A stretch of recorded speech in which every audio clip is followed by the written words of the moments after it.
हम इंसान एक मृग की भांति ही है। मृग जंगल में, पहाड़ों में कहीं कहीं भटकता है कस्तूरी के लिए, पर उस मृग को ये पता नहीं है कि कस्तूरी उसके अंदर ही पाई जाती है। वो पूरा जीवन आपका निकाल देता है कस्तूरी को उधर उधर ढूंढने में और भटकने में।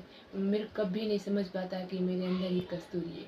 उस तरह से हम इंसान भी कितनी परेशानियों से इधर उधर उधर भटकते हैं काम के लिए, हम सुख के लिए। हम ये नहीं समझ पाते हैं कि हमारा सुख हमारे अंदर ही है। हम अंदर कभी नहीं झांक के देखते हैं। हम ये देखते हैं जैसे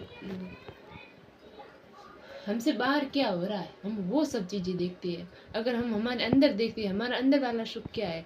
बाहर सब जग में एक झूठी मोह माया है, किसी का ज़्यादा किसी का कम। हम उन चीज़ों को अगर ना देखें, हमारे अंदर ही हम देखें कि हम खुद अंदर से कितने सुखी है, अंदर से कितने सुखी नहीं है। अगर हम अंदर से सुखी होना शुरू हो जाते हैं तो हमें कोई परेशानी नहीं है।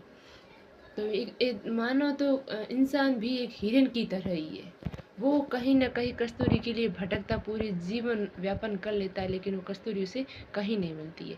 उस तरह से हम इंसान पूरा जीवन इधर उधर भटकने में ही निकलते हैं, पर हम कभी नहीं देखते हमारे अंदर ही सुख पाया गया है। संसार में सुख कहीं नहीं है, झूठी मोह माया है।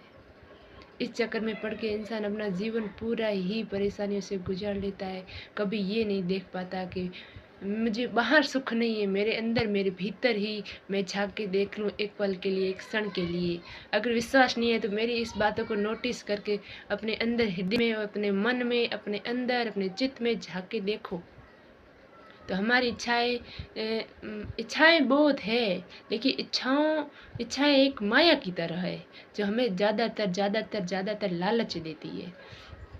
उस तरह से हम अगर हमारी इच्छाओं को शांत करके अगर कुछ अच्छा करने के चाह में है तो सुख हमारे अंदर ही है, कहीं बाहर नहीं है। पर हम मनुष्य प्राणी ऐसे बन गए हैं कि ज़्यादा लालसा बढ़ गई है, कुछ भक्ति भाव का नाम हमारे अंदर है नहीं।